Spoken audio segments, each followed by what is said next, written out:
సరిగ్గా తెలంగాణ రాష్ట్రంలో పోలింగ్కు 11 రోజుల సమయం మాత్రమే మిగిలి ఉంది.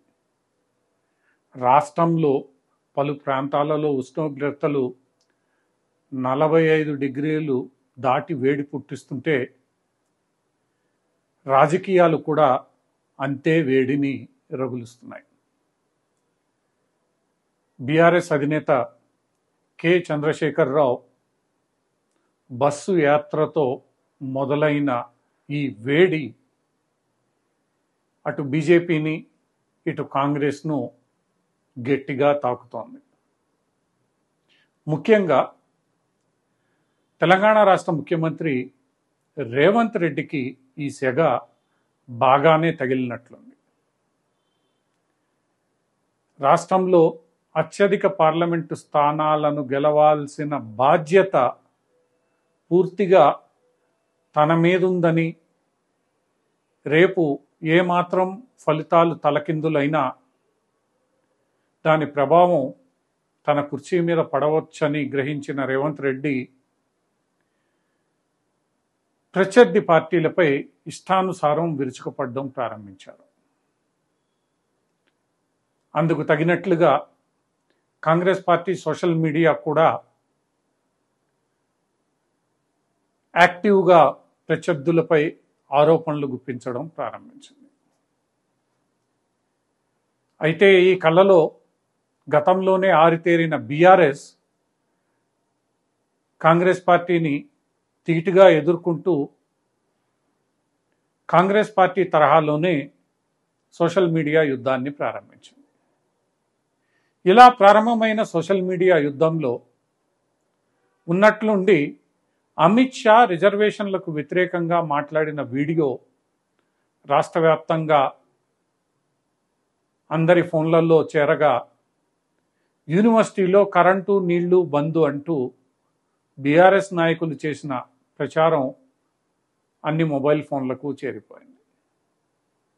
చివరకు అమిత్ షా స్వయంగా ఇది ఫేక్ వీడియో అంటూ ఢిల్లీ పోలీసులకు ఫిర్యాదు నమోదు చేసిన వెంటనే ఈ వీడియోతో తనకేమీ సంబంధం లేదని రేవంత్ రెడ్డి తప్పుకునే ప్రయత్నం చేస్తున్నారు.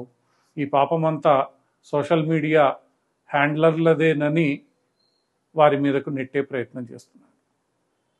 ఇదే సందర్భంలో ఉస్మానియా యూనివర్సిటీలో జరిగిన పరిణామాలపై బీఆర్ఎస్ సోషల్ మీడియా యాక్టివిస్ట్ను పోలీసులు అరెస్ట్ చేశారు. ఇలా సోషల్ మీడియా వేదికగా వేడి తీవ్రతరం అవుతున్న నేపథ్యంలో ఢిల్లీ పోలీసులు రేవంత్ రెడ్డికి నోటీస్ జారీ చేసిన వెంటనే రేవంత్ రెడ్డి మరింత చెలరేగిపోయారు.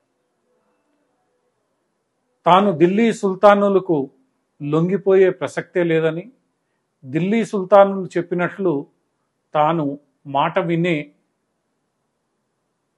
వ్యక్తిని కాదని రేవంత్ రెడ్డి మాట్లాడడం ప్రారంభించేశారు. ఢిల్లీ నుంచి తనను గద్దె దించడానికి దాడి జరుగుతోందని, ఢిల్లీలో ఉండే ఈ సుల్తానులకు తాను సమాధానం చెప్పాల్సిన అవసరం లేదని రకరకాల వ్యాఖ్యానాలు రేవంత్ రెడ్డి చేయడం మొదలుపెట్టారు.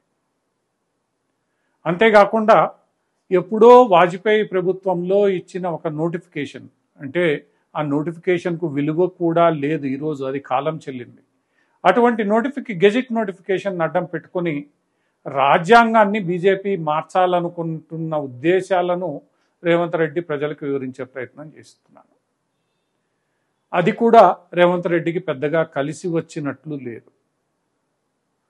ఒకవైపు సోషల్ మీడియాలో ఫేక్ వీడియోలు, ఫేక్ మెసేజ్ల ద్వారా తన ప్రత్యర్థులపై విరుచుకుపడాలన్న వ్యూహం బెడిసి కొట్టడంతో, మరోవైపు ఎప్పుడో ఇచ్చిన నోటిఫికేషన్లను బయటికి తీసి బురద జల్లడానికి రేవంత్ రెడ్డి ప్రయత్నిస్తున్నారు.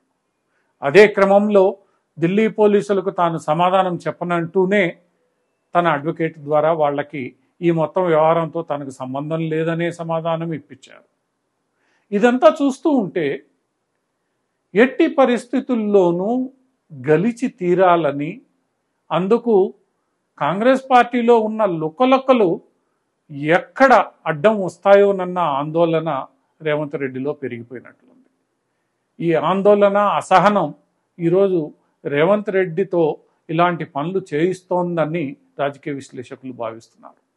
ఎందుకంటే ఇది రేవంత్ రెడ్డికి రాబోయే పార్లమెంట్ ఎన్నికలు విషమ పరీక్షే. ఈ విషమ పరీక్షలో రేవంత్ రెడ్డి కనీస మార్కులు సాధించకపోతే మాత్రం అతనికి వ్యతిరేకంగా అసమ్మతి పెరిగిపోతుంది.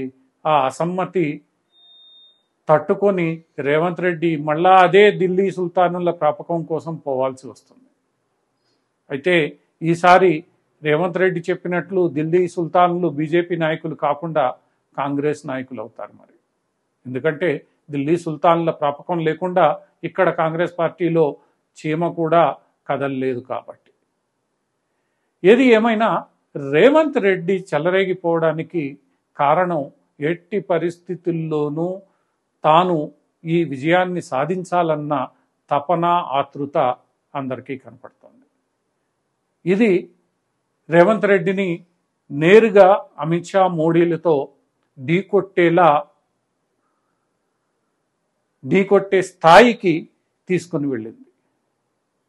ఇంకోవైపు కేసీఆర్ తెలంగాణ వాదాన్ని బలంగా వినిపిస్తున్న నేపథ్యంలో అదే తెలంగాణ వాదాన్ని ఈరోజు అమిత్ షా, మోడీలకు వ్యతిరేకంగా రేవంత్ రెడ్డి లేవనెత్తుతున్నారు. గుజరాతీలు ఇక్కడకు వచ్చి తెలంగాణ వారిని శాసిస్తే ఊరుకునేది లేదని హోంకరిస్తున్నారు.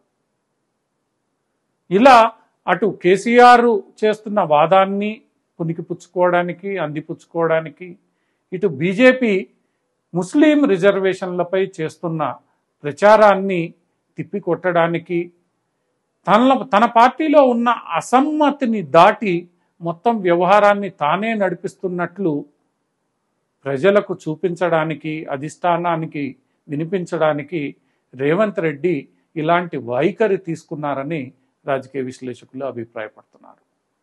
ఏది ఏమైనప్పటికీ రాబోయే 10 రోజుల్లో రేవంత్ రెడ్డి వైఖరి మరింత తీవ్రతరం కానుంది. రేవంత్ రెడ్డి వ్యాఖ్యలు ఈ వేడిని మరింత సెగ పుట్టించేలా సాగనున్నాయి. మరి వాటి ఫలితం ఎలా ఉంటుందో పార్లమెంటు ఎన్నికల కౌంటింగ్ తర్వాతే తేలనుంది.